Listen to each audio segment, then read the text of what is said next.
Okay, I think we'll go ahead and get started. Thank you, everyone. I know we have a tight timeline this morning, and I know there are some newcomers also, but I am so thrilled to be here in person. Like, I seriously could start crying because it's been a long 2 years. If you aren't familiar with the Multicultural Communications Committee, we have been meeting virtually like a long time. I think it's almost a couple of years. So this is the first ever in-person event for us, and staying true to form. It's going to be casual and informal and everything else. So, you know, pop up, and this is our safe space to ask questions, and we're super excited to have our guest presenter with us today as well.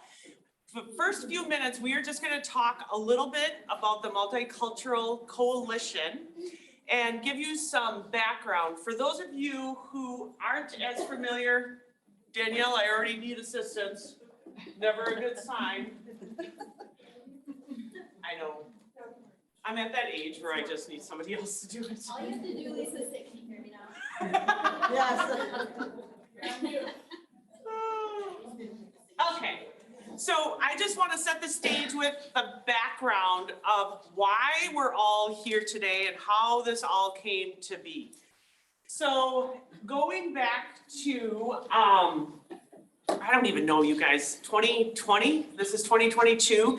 So the summer of 2020, some folks in the community came together, a lot of funding and support through United Way of the Fox Cities. And also Valley Transit also helped with some seed money when we were getting started going. And the challenge at that time is we have all these wonderful, amazing community resources really focused on basic needs, but we don't think we're reaching our most vulnerable populations. So with that, we came up with, and this is where it gets a little tongue twisty. If you all remember, we used to be called the Tri-County Multicultural Communications Committee. How's that for a communications expert to come up with that? But I felt like a little pressure and my back was against the wall. So at that time, we were known as the Communications Committee. So I want to be very, very clear. This Communications Committee, and if you're not a part of it, we welcome you to be. It is about creating that safe space for questions to be asked, for answers to be given, for those really, really uncomfortable, intense dialogues and conversations to take place. And we started making connections around that virtual table. And the power of those connections that were taking place and those conversations that were taking place led to so many wonderful outcomes for our community and moving things forward.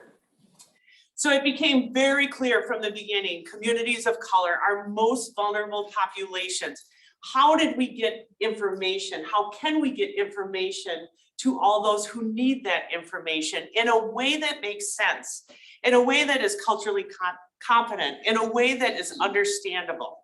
So that's how the Communications Committee came to be.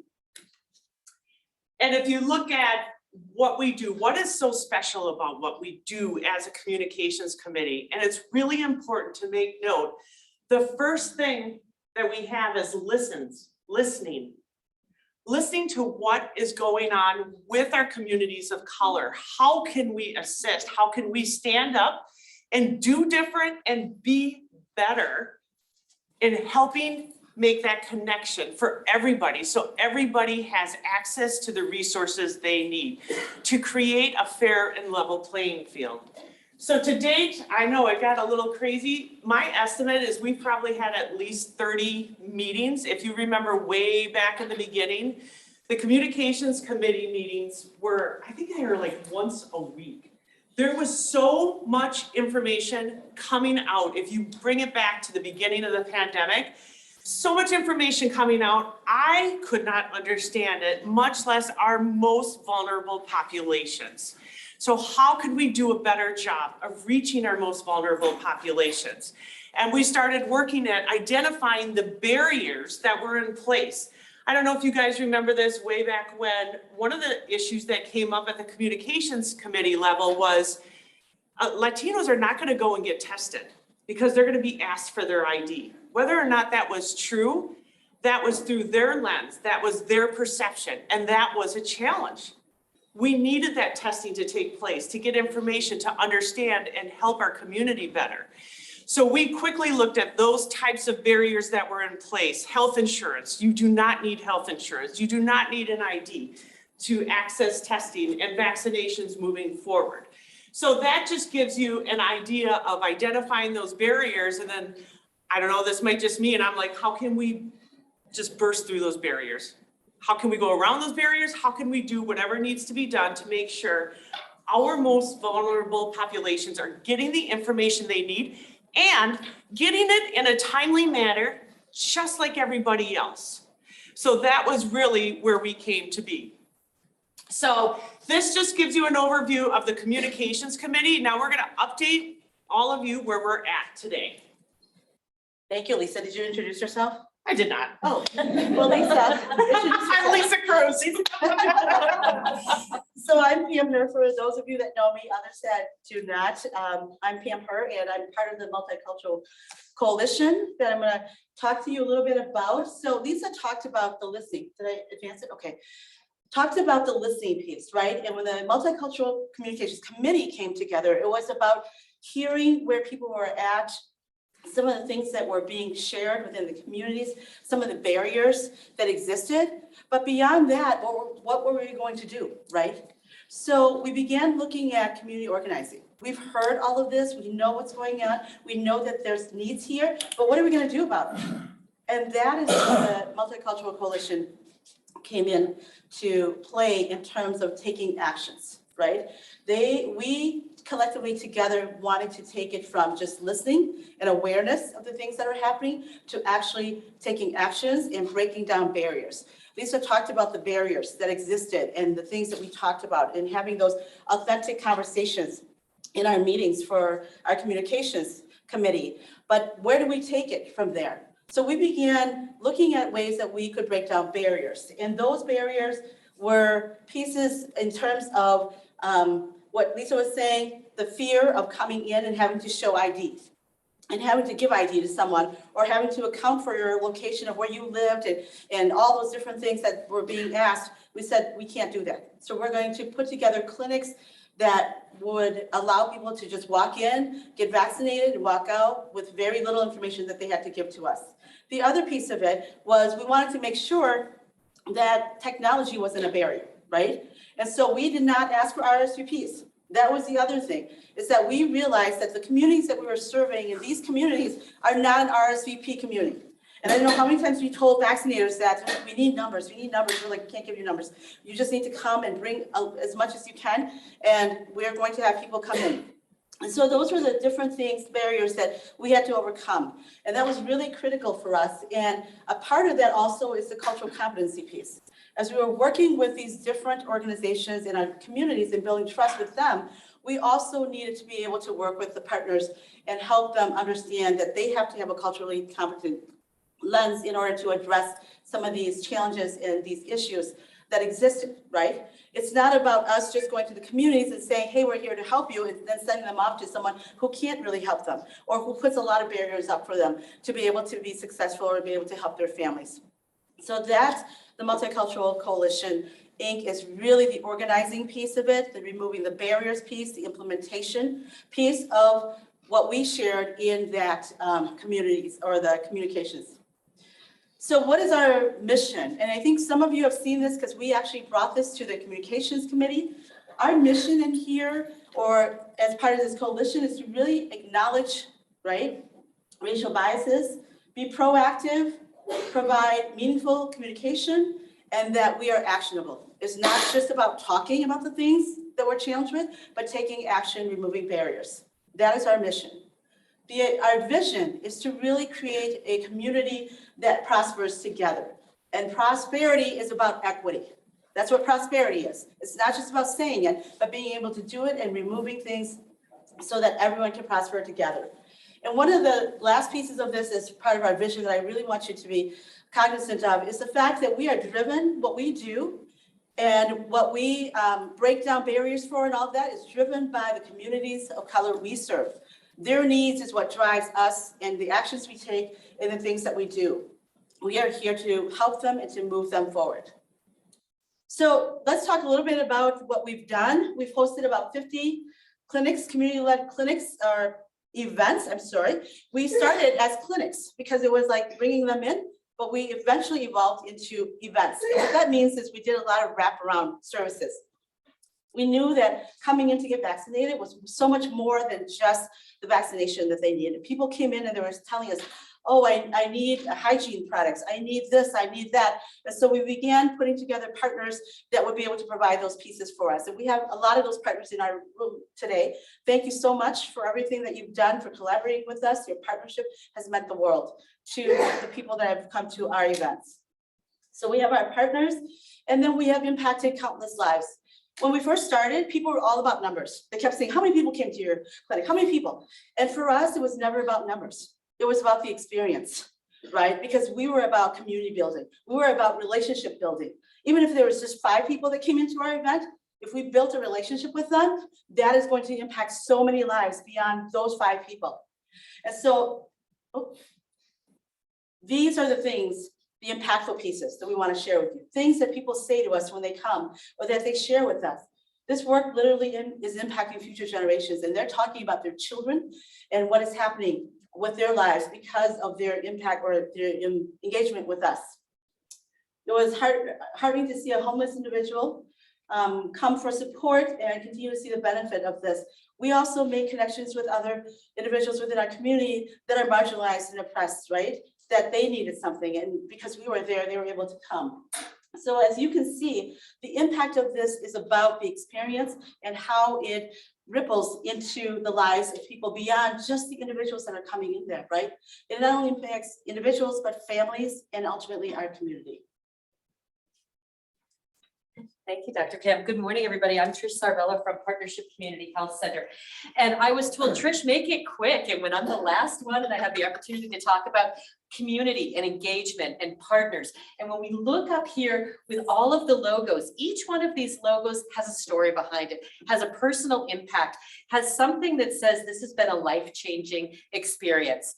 As Dr. Pam was saying, we've really moved from just calling them pop-up clinics to really community transformation events or celebrations, because we know when people come in to get the vaccine, sure, it's a shot in the arm, but it's a shot in the arm that connects to hope, that connects to the opportunity to be healthy, to protect yourself, your family, your community, and come together and celebrate what the possibilities are, what the future is. So when we okay, good, we're going the right way. So when we look at these, we go back in time a little bit to reflect on the 50+ clinics that we've done, whether we were in the basement of Tapers in June, sweaty and while helping people down the stairs and really trying to eliminate some of that vaccine hesitancy, in a dusty afternoon at Country Crossing with the United Way, Peter standing there at a table, passing out hygiene supplies, connecting with people who struggled on so many levels. A celebration at the Maplewood Middle School with bringing in Latino members of the community, speaking Spanish, feeling like estoy haciendo esto para mi familia, like feeling like I'm here doing this for my family, and looking forward to all of the clinics that we're going to be doing going forward to connect, to reinvigorate, to transform lives, but to bring us together as a community, as a group of people committed with each one of our gifts coming forward to really help heal. Because if anything, these past 2 years, we need to think about the healing. We need to think about the possibilities and where we go next. So when I see these slides of all of the, I'm going to hit the wrong one, all of the different logos, all of the different faces, all of the different things, we say we can't just stop with vaccine equity or hesitation. We need to talk about community development, transformation, change. This is around workforce development. We can't expect our community to be healthy with just a shot in the arm. They need equitable jobs. People need to be involved in solution-driven strategies. We need to talk about health equity. That's the buzzword, but really what does that mean when we as a community come together to talk about accessing affordable healthcare, insurance products, getting people connected, helping people again heal as a community. And as they heal, where are they going to live? How are we going to address the challenges related to affordable housing? We can't just look at this as a one-shot deal. We need to look at this as a whole group of a tapestry of looking at the challenges and the capacity that our community has. So as we go forward, this coalition is alive, it's active, it's responsive to need. And every day we say, who's not at the table? Who else needs to be here? I look at the empty seats and I only see who's our new partner that we can bring into this work so we can continue to make that difference. Thank you everyone for being here. We encourage you to continue to be a part of this and are so thrilled to have our guest presenter this morning.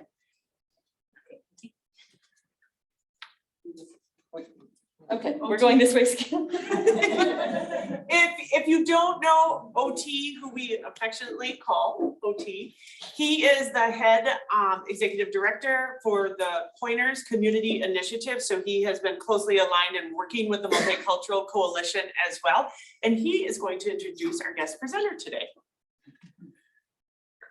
Do I need to hold it? You don't need to do anything with the clicker. All right, good morning, guys. I'm sorry I came late. I want to introduce John, and I want you guys to understand some things about him. Before I bring him to stage, I want you to, the first time I met this young man, it's I met him at the Red Shoes building, and then I asked him, okay. We talked, we had a little chat, and then we asked to agree together to come to his house. And I went to his house and I met his beautiful wife as well. And then looking at him basically, and then learning from him where he came from, just like the same background that I came from. One thing that I learned from him is humility. And I want you guys to understand. And then full of experience and understanding on how you can come from the grass and move towards the grace. And I think those are the things that I see inside of him. And I want to introduce a co-colleague of mine as well. He's a pastor. He has 5 kids like mine. So we are so much, we have so much things in common. And then he does a lot of work as well for the community, for the Congolese as well. So John, come to stage. Can you give him a round of applause?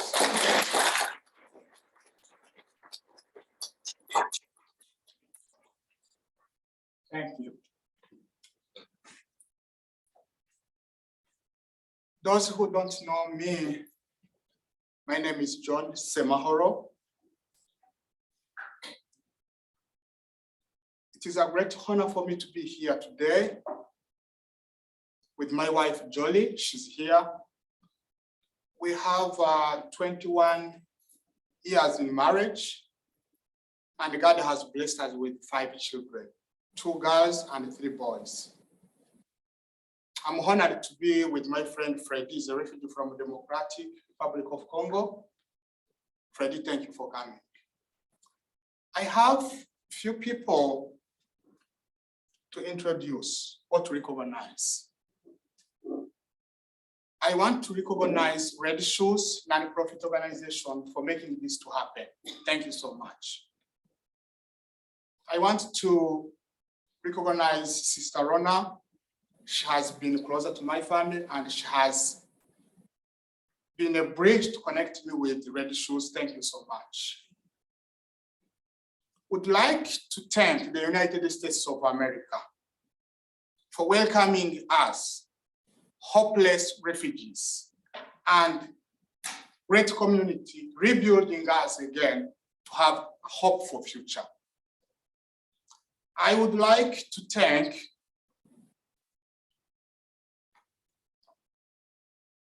Empowerment Living Services. I see my boss, Chris, she's here. They have employed me almost now 3 years. Thank you so much for trusting me and giving me a job. I want to recognize also police department helping refugees, community here to make sure that we have enough protection. Thank you so much. When we see you, you build hope again in our lives. Want to thank my teachers from Fox Valley Technical College. They are here, my English teachers, and Microsoft Word, my teachers are here. Thank you so much for coming. Want to thank the school district in Fox Valley cities, putting much effort to help refugees children to have better future. Thank you so much.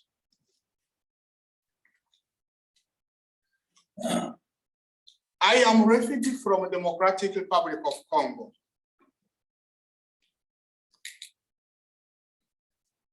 Why are refugees in the United States? What you are going to learn today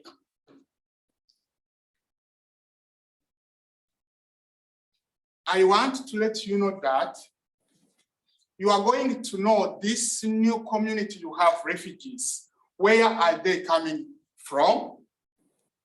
And why are they here in the United States? The refugee camp, that is how it looks like. When I was born in the Democratic Republic of Congo, I didn't know that one day I will be called a refugee. That became my middle name.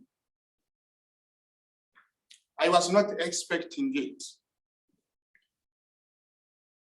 I was getting education as other child could get from parents. 1996, that is when war broke in my country. And I end up being in refugee camp for 19 years.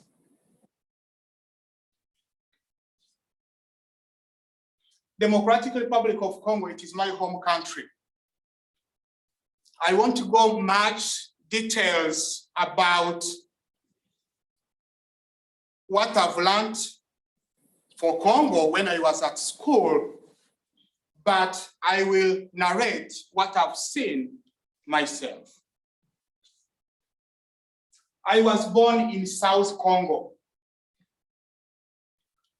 When the war broke out, 1996, the first war, then the second war, 1998, forced me to leave my province to run away in eastern Congo. It is very, very far.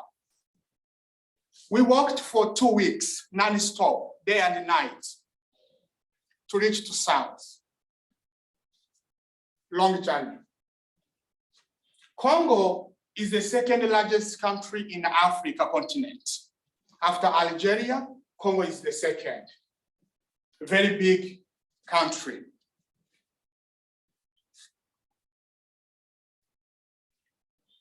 When I ran away from Congo, I was displaced in my country. I was a refugee in my own country for 4 years. The life was not good. We have lost everything we have. We become disparate. You run with the clothing you have. The house is burnt. Everything you possess is finished in one day. You see people being killed. That is what happened to us. We were displaced in our own home country for 4 years. Then I was shot in my own country. I was coming from a place called Plaine de la Ruzizi, where there was one refugee camp for our people who flee with our group from south. Then we were going to visit the refugee camp because we had our relatives, and they ambushed the car we were in, and people I was sitting with them, they died. But for me, the heart told me that to run, because my friend already have shot him, is falling down. My heart told me to run. Then I ran passing them, then I have to lay up on a car. Then reaching a bit, I fell down. When I fell down, the car ran, they left me. I was almost dead. I don't know even a person who came to rescue me. I lost one tooth and the other two was broken. They rushed me to hospital. And people who ambushed the vehicle, they are the same community that they took me to their hospital. I thank God they didn't inject me with water to die, but after they dressed me, they took me to side road, then military vehicle came and took me to hospital. In Uvira, they couldn't help me, they sent me to Burundi. Burundi, it is a neighbor country for DRC Congo. That is where I went for treatment. The situation was not good in my country. So my family decided to flee to Burundi. They found me there because for me, I have gone for treatment. My father, they were in Chibitoke refugee camp. I was in Ngagara after treatment. I went to another refugee camp, was called the Ngagara refugee camp. Only the other refugee camp, this one in Ngagara, it had high school. I went to that one for school. We are studying under the mango tree. The other refugee camp where my dad lived, that is 2001, that is where my mom died, lucky of hospital. The refugee camp, the life was not good. My mom died 2001. My sister who follows me died in refugee camp 2002. Dad said, okay, the family is perishing. Let's go back. We thought we are running in Burundi, we are going to have life, but seems the family is ending up. Let's go back again to Congo. We rather die in Congo. We went back again in Congo. The situation was worse. We have to decide to flee to Uganda. We went in Uganda where, so I spent 4 years refugee in my own country, 2 years in Burundi. We went back in Congo for 1 year. Then we flee to Uganda. In Uganda, we went to a refugee camp called Nakivale refugee camp. The refugee camp had 700,000 refugees from Democratic Republic of Congo, from Burundi, from Rwanda, from South Sudan, from Ethiopia, and Eritrea, and Somalia. Those are communities who are in that refugee camp.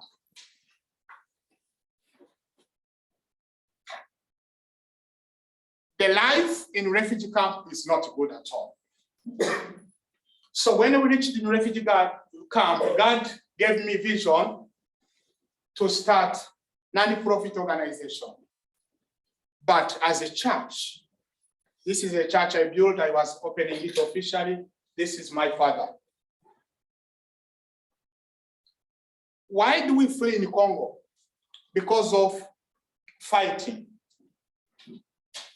Since 1998, up to now, Congo has Congolese people who have died. There are more than 10 million people have been killed in the fighting in Congo.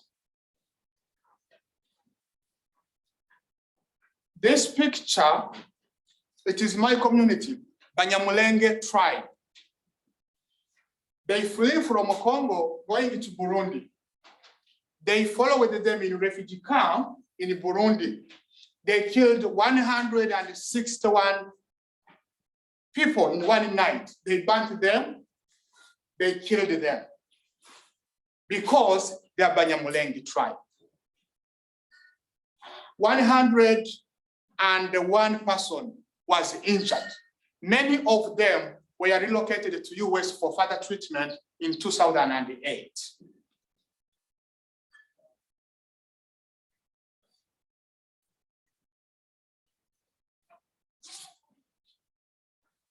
This is life in refugee camp, where a human being, it is not good for a human being to live in refugee camp.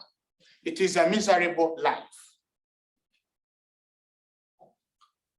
I was shot again in Burundi. When I was coming, my sister has died in the Chibitok refugee camp. I am at the other refugee camp, which has a high school. When I went for burial, coming back, they shoot me in Burundi again. Because Burundi, by the time, also has conflict. They shoot me where I'm touching. The bullet came out where I'm touching. The bullet destroyed my joints here. And they have to operate from here to wash my belly because I was almost dead. That is a brother to my wife. This one is his mom and my mom, they are siblings. They are the one taking care of me in hospital in Burundi.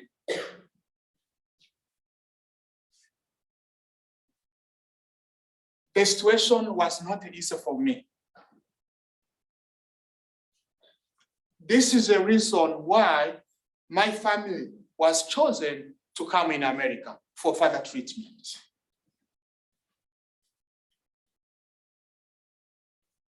It was a sad moment for me. For me, living, it is a miracle.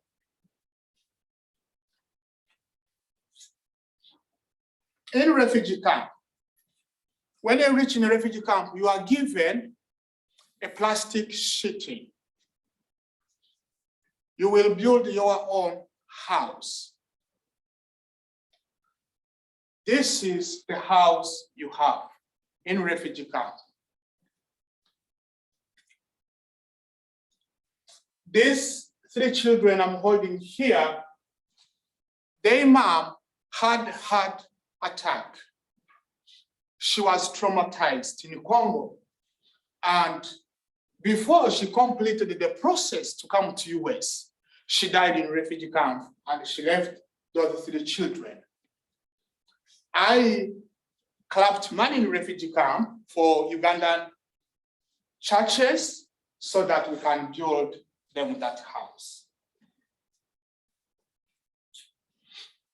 You have to, after they give you a plastic sheeting, so you have to make a mud and to make a house. This is the life. This is where we are coming from. This woman, she's making food.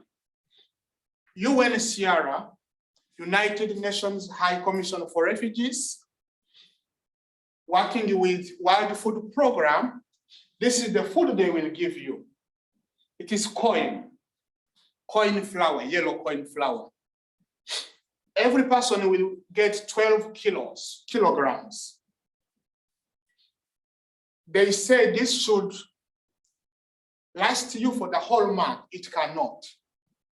There is no diet. For us, my family, to know that there is that people, they change food. We saw it in America. You have to eat beans and maize flour from January to the end of the year for 13 years. That is the food we're eating.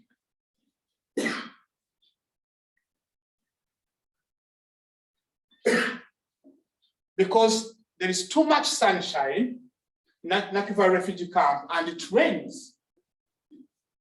You dig this hole in that ground where at least you can cook food, so inside there. That is the food we eat when we are in refugee camp. People are running away. Children in refugee camp, that is how they survive. When I see children here, how they complain when they are blessed to be in this great nation, United States. When I see how children complain for phones, I need an iPhone, I need an iPhone. Other children in refugee camp, they are making bricks to get food.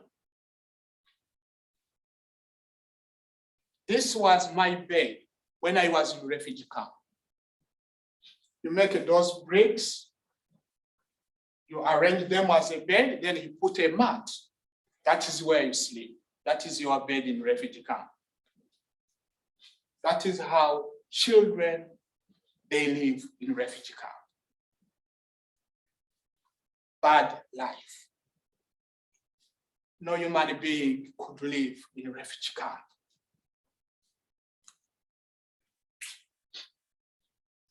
This is me when I was preaching and bringing hope back to hopeless refugees.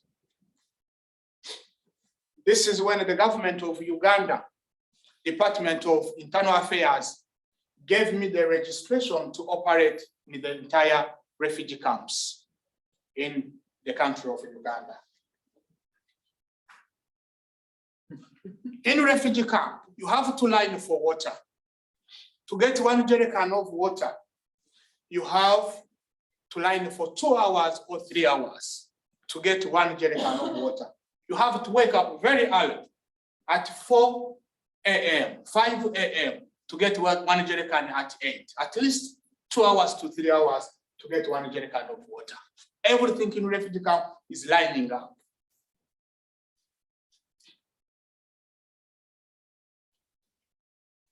This is me with children.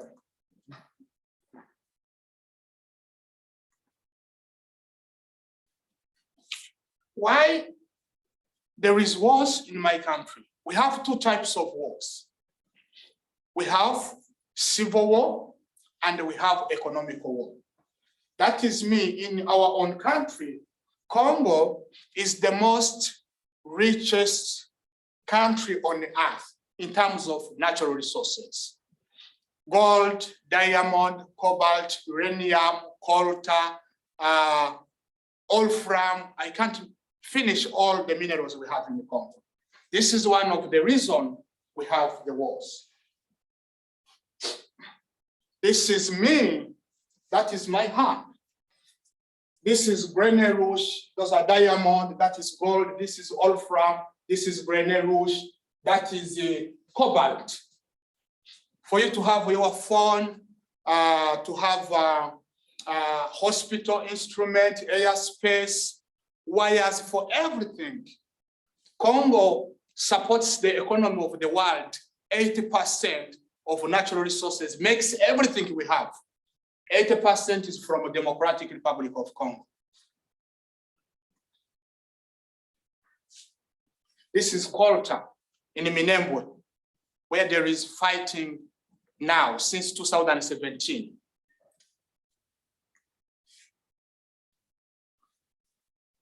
This is me with that woman. She has lost her daughter in refugee camp and left 2 children. Thank you so much.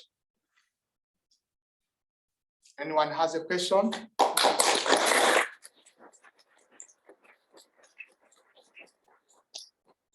Thank you. Mark Ratchin. You asked the question there. Do you ever see yourself going back to visit friends, family? Even in December last year, John, can you please repeat the question for our guests online? after my mom died in refugee camp in Burundi, my stepmom, my mom left us 6, then my sister died, then dad, because also my dad is a pastor, the church told him to marry again. He married my stepmom last year, 2021, January. She died also in refugee camp in Uganda. She left us 5 children. I couldn't go to visit the family because of COVID, but December I was there. I lived there for 3 weeks. I came back January. So in the future, because I suffered, and when I see the blessings around here, always my heart is there to reach those people and help them.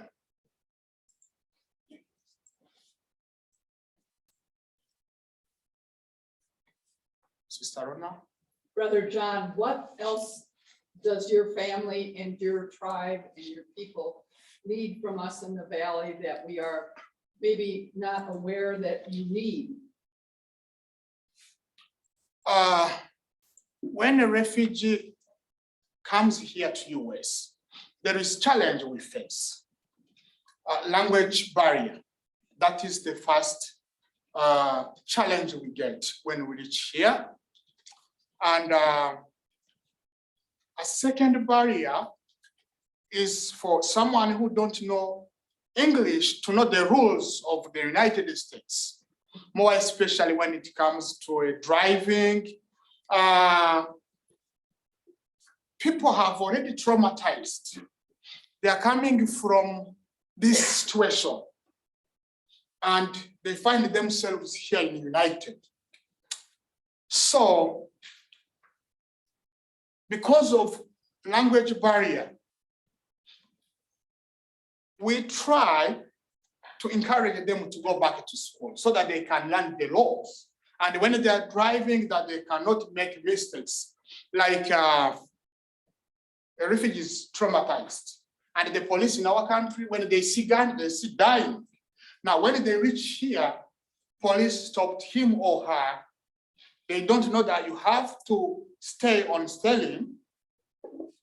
But because of that traumatized, when they see gun, he will try to cut. Then police will think that he's going to fight police. That is the challenge we get. And another thing I could mention, it is also about here in the Fox Valley housing. It is the most biggest issue. And refugees, of course, they are going to live here for the entire life. They need to buy houses, but you find that one is also a barrier.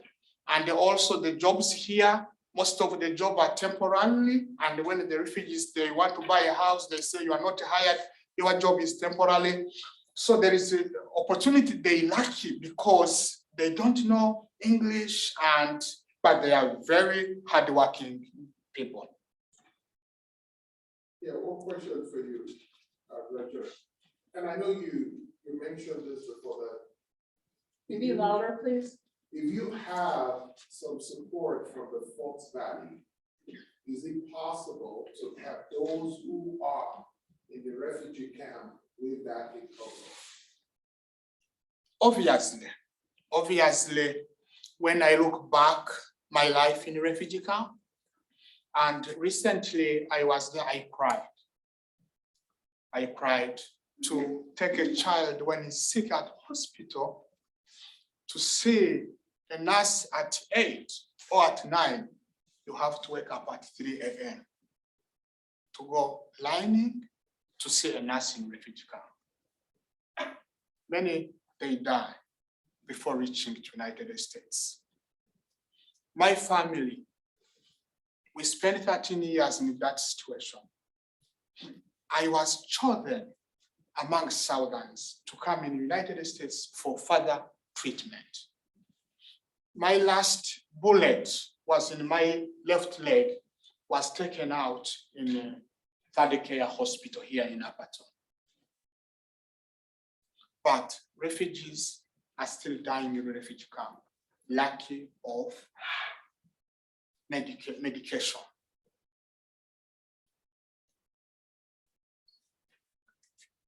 John, there's a question online. For those who work in schools, they often have trouble connecting with refugee families. How can they help refugee families be partners in their children's education? Yeah, the most challenge refugees face is about our children's future. And this is community. This is American community for tomorrow. The challenge, you find the parents, they don't know English, and they have come home with assignments. They don't help them. This is when my sister Rona, even me, I'm working hard. I'm taking care of 7 families back in refugee camp with 24 children. I have my 5 children here, and the other hand, I'm helping the community here. They don't know language. They always call me, come and help. So that is where Sister Rona came to help me to take my children to Boys and Girls Club so that they can be helped for assignments which I can't help. But you find someone is working 12 hours in a company the whole night. Daytime is sleeping, waking up, going back to the work. You find a woman is working the daytime. So they switch, they have no time to help their children. That is the barrier, and where we see that the refugee community children will lucky. Yes, they don't get the help we feel that children would get. So we would ask the Upperton and the Fox Valley School District to put much effort to help these refugee children.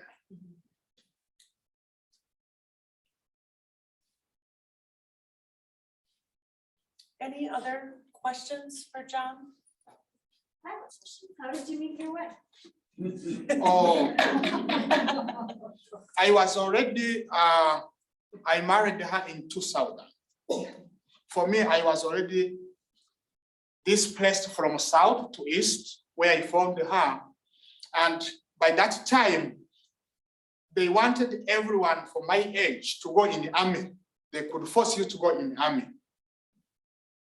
My dad and my grandfather, they said, no, we don't want you to go in the army.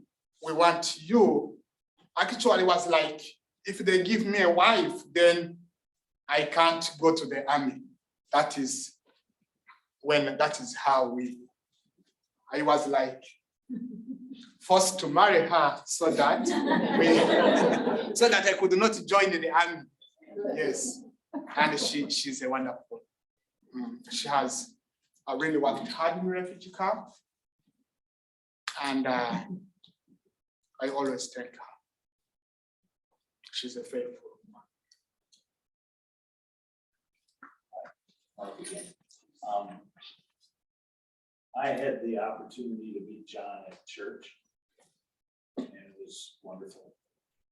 And then his wife happened to be working, but he invited me over with his children to have lunch or dinner, or whatever it was, I can't remember, which was phenomenal food and great company. And I want to accentuate something that he said very casually, because he's a very humble person. That with the money he makes here, he supports several families back home. And in my mind, that tells you what kind of person John is. To take what he has, split it, and give it back to his home community. Everybody should understand that that's an important part of his life and an important part of his being, important part of his Christian upbringing, and that should be applauded. Thank you. And as we are ending this, my family wanted to give donation to refugees from Ukraine. So Oh my gosh. we reached to Ukraine refugees. That is $200. This will be going right to you, Peter. Thank you so much. Thank you, John. This is the second time I've heard your story. And again, if any of you have known just me personally in my journey the last couple of years, I originally started out like, here's a problem in our community and I need to help solve it. And the beautiful thing, and I'm so grateful for, is that this work we often call is life work. It has transformed me and made me look at everything differently. And there's so much work to do. And then when I meet somebody like John, thank you, Rana, for making that introduction. I will always remember our first meeting. John was very persistent and I'm like, who am I texting with? This guy wants to meet. And I said, come down to our community-led vaccination clinic, and he showed up. And we sat at a table and we talked. And I listened. And that's what we're trying so hard to do throughout our Tri-County region. And it really takes every one of us, you know, if you feel stuck or challenged by something, I often say, I looked in the mirror and I thought, this is my opportunity. You know, in the throes of a pandemic, how can I be one person of change and make an impact? And so I stand before you today and I look around this room and people online, and I'm just overwhelmed. So we will continue in our work. Our work is never ending, but we are making an impact little by little. And again, thank you, John, and your wife, Jolie, for sharing the story. And I know that that was hard to watch and to listen to. I was keeping an eye on your wife as you were telling your story, and the trauma, I just can't imagine. And I also think about you getting up in front of a room full of people that you don't know in another country, sharing that story. So thank you very, very much, John. Thank you.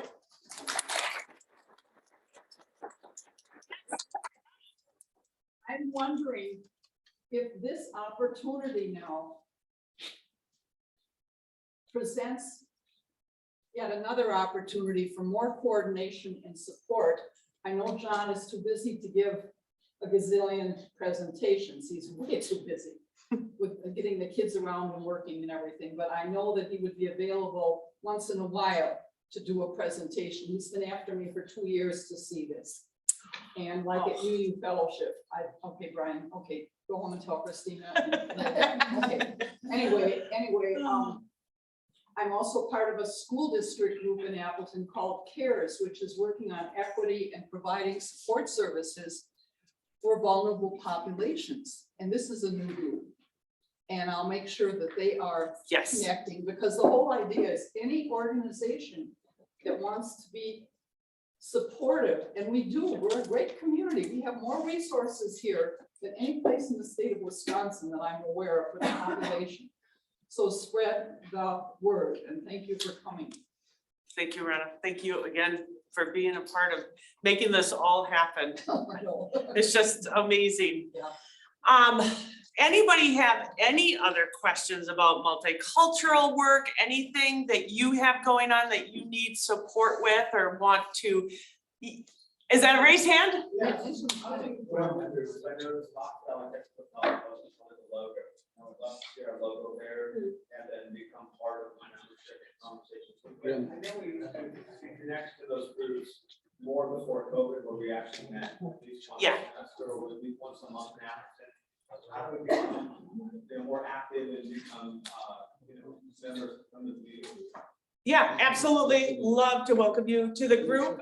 Gina will have you sign in, take your card, and you will hear from us. And if there's anybody else in this meeting today that did not sign up, wants to be a part of the ongoing meetings and our ongoing work, I speak on behalf of Dr. Pam and Trish, United Way, the Red Shoes team, and New Monk Professionals. I was going to say partnership. And Casa Hispana, like, we are always seeking volunteers and help for our work. And then I just want to draw your attention to, we talk about the community-led vaccination events, which that has been, actually, I think it's almost a year to the date that we started doing these events. The first one was at Longchang. That we're also going to be looking at those 3 strategic buckets that we talked about: health equity, affordable housing, and workforce development. So we really, really feel strongly about our continuation of listening to the community's needs, and then how can we support them in those areas. So we're putting together a program of work there too. Anything else from anyone? Questions? Yeah. No, not a question. Yes. I have something else. Yes. Yeah, this was my cue. I told Sarah to remind me about the next meeting. Yes, so our next meeting, I believe, is June 7th, but watch for information to come up for that. But Dentra Williams and Kayla McNamara are going to be our presenters. And just a little overview. Denetra and Kayla will provide a brief overview on the STAR program, which is Scholars on Target to Achieve Results, an initiative through the Boys and Girls Club of the Fox Valley in collaboration with Wisconsin Area School District, which is why you're cheering.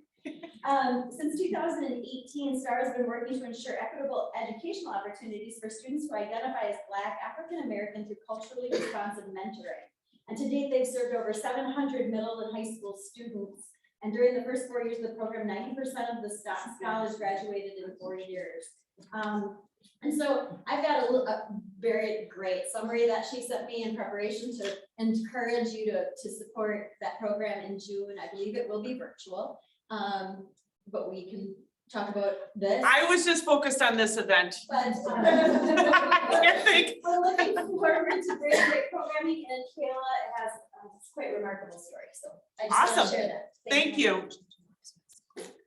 Oh, and also as a plug, we do have a community-led vaccination clinic tomorrow. I think it's 3:30 to 6:30. Yeah. Fox Valley Unitarian, did I get that right? Yes, that. And so if you take a look at your email, but you all should have links to the flyers or the flyers. So we are focused on reaching people with booster shots. Obviously, that changed in the last few weeks. We are going to have, we recently accepted a donation from Bears for Humanity of 1,500 eco-friendly bears that we have on display if anyone wants to take a look at them.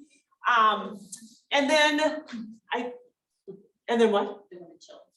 Oh, and then we have another one in Chilton coming up next week at Chilton Elementary School as well. And that is, again, focused on a family fair for parents and children as well. We also have another event coming up at the National Public Library. That flyer has not yet been sent out, but that one is on the way. And then just an additional plug to this event here in person has been recorded. And so that will be able to be sent out to everybody as well. So those who are unable to make it either in person or virtually will be able to hear John's story as well.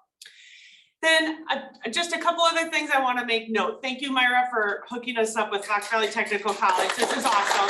That's awesome. We appreciate your support, and this like turned out better than I could have imagined. And I want to make sure we shine some recognition on United Way, Renee and Peter. We could not do this work without all of you. And then just want to make note too, we also have recently, and we're still working through this, received funding through the state of Wisconsin through DHS, a couple grants there. And then also, if you're not familiar, and I know I mentioned this way back when, but it has taken a bit. If you are not aware, we were or are one of 10 communities selected for what they call a vaccination challenge and through the RISE Fund. So it's a national cohort group that we have been working with as well, which has been awesome. So helping us really continue to up our game when it comes to providing accessible, barrier-free vaccinations. So anyone else that I forgot, and I want to say Appleton Police Department and all the police departments that we have been working with, I'm not sure if all of you are aware, we have encountered protesters at one of our clinics. I know it wasn't in your jurisdiction, but we probably talked about this, and we try to make sure that the police departments loop in for safety purposes so that you know, everyone feels safe and the police departments know what we're working on. And then first responders are always included when we go through and host vaccination clinics as well. So any other questions or comments for us? John is available to talk to afterwards. Oh, perfect. If anybody has additional questions, John is also available. And again, I think it's a great way to wrap up today's meeting and just really, really like heartfelt thank you. And we will make sure that this money goes where it needs to go. I'm looking at our fiscal agent, United Way. So thank you so much for attending today. And we appreciate each and every one of you. And I should mention, please take food on your way out, or we have egg rolls, we have sweet empanadas. The joke is, I tell everybody, I have been known to eat 6 empanadas in one afternoon.